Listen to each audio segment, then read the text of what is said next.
லேவியராகமம் 8ஆம் அதிகாரம். கர்த்தர் மோசேயை நோக்கி, நீ ஆரோனையும் அவன் குமாரரையும் வரவழைத்து வஸ்திரங்களையும் அபிஷேக தைலத்தையும் பாவ நிவாரண பலிக்கு ஒரு காளையையும் 2 ஆட்டுக்கடாக்களையும் ஒரு கூடையில் புளிப்பில்லா அப்பங்களையும் கொண்டு வந்து சபையை எல்லாம் ஆசரிப்பு கூடார வாசலுக்கு முன்பாக கூடி வர செய் என்றார். கர்த்தர் தனக்கு கட்டளையிட்டபடியே மோசே செய்தான். சபை ஆசரிப்பு கூடார வாசலுக்கு முன்பாக கூடின போது மோசே சபையை நோக்கி, செய்யும்படி கர்த்தர் கட்டளையிட்ட காரியம் இதுவே என்று சொல்லி, கர்த்தர் தனக்கு கட்டளையிட்டபடியே மோசே ஆரோனையும் அவன் குமாரரையும் வரவழைத்து அவர்களை ஜலத்தினால் ஸ்நானம் பண்ணுவித்து, அவனுக்கு உள்ளங்கியை போட்டு இடைக்கச்சையை கட்டி மேல் அங்கியை உடுத்தி ஏபோத்தை தரித்து அதின் மேல் ஏபோத்தின் விசித்திரமான கச்சையை கட்டி அவனுக்கு மார்பதக்கத்தை அணிந்து மார்பதக்கத்திலே ஊரீம் தும்மீம் என்பவைகளையும் வைத்து அவன் தலையிலே பாகையை தரித்து பாகையின் மேல் அவன் நெற்றியிலே பரிசுத்த கிரீடம் என்னும் பொற்பட்டத்தை கட்டினான்.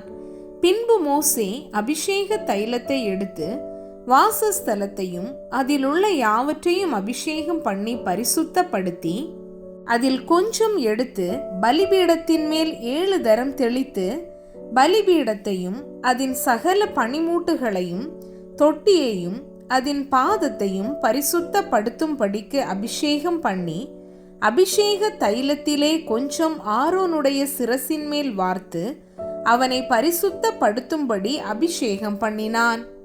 பின்பு மோசே கர்த்தர் தனக்கு கட்டளையிட்டபடியே ஆரோனின் குமாரரை வரவழைத்து அவர்களுக்கு அங்கிகளை உடுத்தி இடைக்கச்சைகளை கட்டி குல்லாக்களை தரித்து பாவ நிவாரண பலிக்கான காளையை கொண்டு வந்தான். அதனுடைய தலையின் மேல் ஆரோனும் அவன் குமாரரும் தங்கள் கைகளை வைத்தார்கள். அப்பொழுது அது கொல்லப்பட்டது. மோசே அதன் இரத்தத்தை எடுத்து தன் விரலினால் பலிபீடத்தின் கொம்புகளின் மேல் சுற்றிலும் பூசி பலிபீடத்திற்காக பிராயச்சித்தம் செய்து மற்ற இரத்தத்தை பலிபீடத்தின் அடியில் ஊற்றிவிட்டு அதன் மேல் பாவ நிவர்த்தி செய்யும் பொருட்டு அதை பரிசுத்தப்படுத்தினான். பின்பு மோசே கர்த்தர் தனக்கு கட்டளையிட்டபடியே குடல்கள் மேல் இருந்த கொழுப்பு முழுவதையும் கல்லீரலின் மேல் இருந்த ஜவ்வையும் 2 குண்டிக்காய்களையும் அவைகளின் கொழுப்பையும் எடுத்து பலிபீடத்தின் மேல் தகனித்து காளையையும் அதன் தோலையும் மாம்சத்தையும் சாணியையும் பாளையத்துக்கு புறம்பே அக்கினியிலே சுட்டெரித்தான். பின்பு அவன் சர்வாங்க தகன பலிக்கு ஆட்டுக்கடாவை கொண்டு வந்தான். அதன் தலையின் மேல் ஆரோனும் அவன் குமாரரும் தங்கள் கைகளை வைத்தார்கள். அப்பொழுது அது கொல்லப்பட்டது. மோசே அதன் இரத்தத்தை பலிபீடத்தின் மேல் சுற்றிலும் தெளித்தான். ஆட்டுக்கடா சந்து சந்தாக துண்டிக்கப்பட்டது. கர்த்தர் தனக்கு கட்டளையிட்டபடியே மோசே அதன் தலையையும் துண்டங்களையும் கொழுப்பையும் தகனித்தான். குடல்களையும் தொடைகளையும் தண்ணீரால் கழுவின பின் மோசே ஆட்டுக்கடா முழுவதையும் பலிபீடத்தின் மேல் கர்த்தருக்கு சுகந்த வாசனைக்கான சர்வாங்க தகன பலியாக தகனித்தான். பின்பு பிரதிஷ்டைப்படுத்துவதற்குரிய மற்ற ஆட்டுக்கடாவை கொண்டு வந்தான். அதன் தலையின் மேல் ஆரோனும் அவன் குமாரரும் தங்கள் கைகளை வைத்தார்கள். பின்பு அது கொல்லப்பட்டது. மோசே அதன் இரத்தத்தில் கொஞ்சம் எடுத்து ஆரோனுடைய வலது காதின் மடலிலும் வலது கையின் பெருவிரலிலும் வலது காலின் பெருவிரலிலும் பூசினான். பின்பு ஆரோனுடைய குமாரரையும் அழைத்தான்.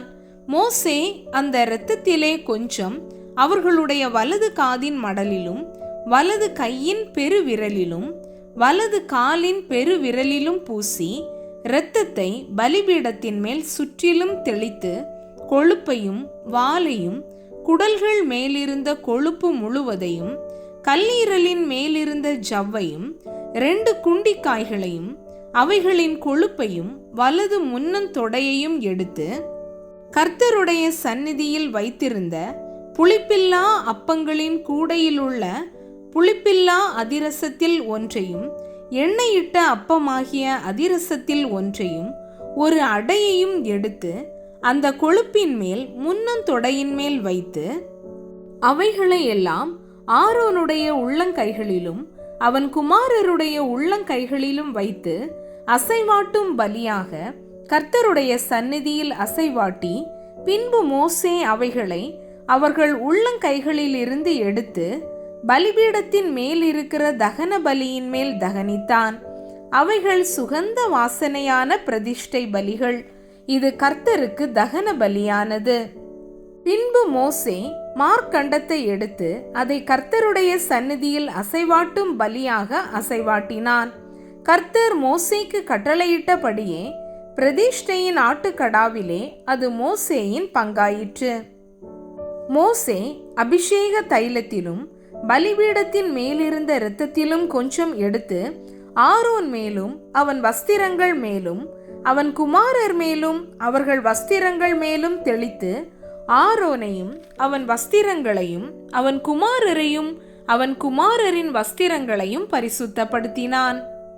பின்பு மோசே ஆரோனையும் அவன் குமாரரையும் நோக்கி, நீங்கள் அந்த மாம்சத்தை ஆசரிப்பு கூடார வாசலிலே வேவித்து ஆரோனும் அவன் குமாரரும் அதை புசிப்பார்களாக என்று கட்டளையிட்டிருக்கிறபடியே அங்கே அதையும் உங்கள் பிரதிஷ்டை பலிகளுள்ள கூடையில் இருக்கிற அப்பத்தையும் புசித்து, மாம்சத்திலும் அப்பத்திலும் மீதியானதை அக்கினியிலே சுட்டெரித்து, பிரதிஷ்டையின் நாட்கள் நிறைவேறும் வரைக்கும் 7 நாள் ஆசரிப்பு கூடார வாசலை விட்டு புறப்படாதிருங்கள்.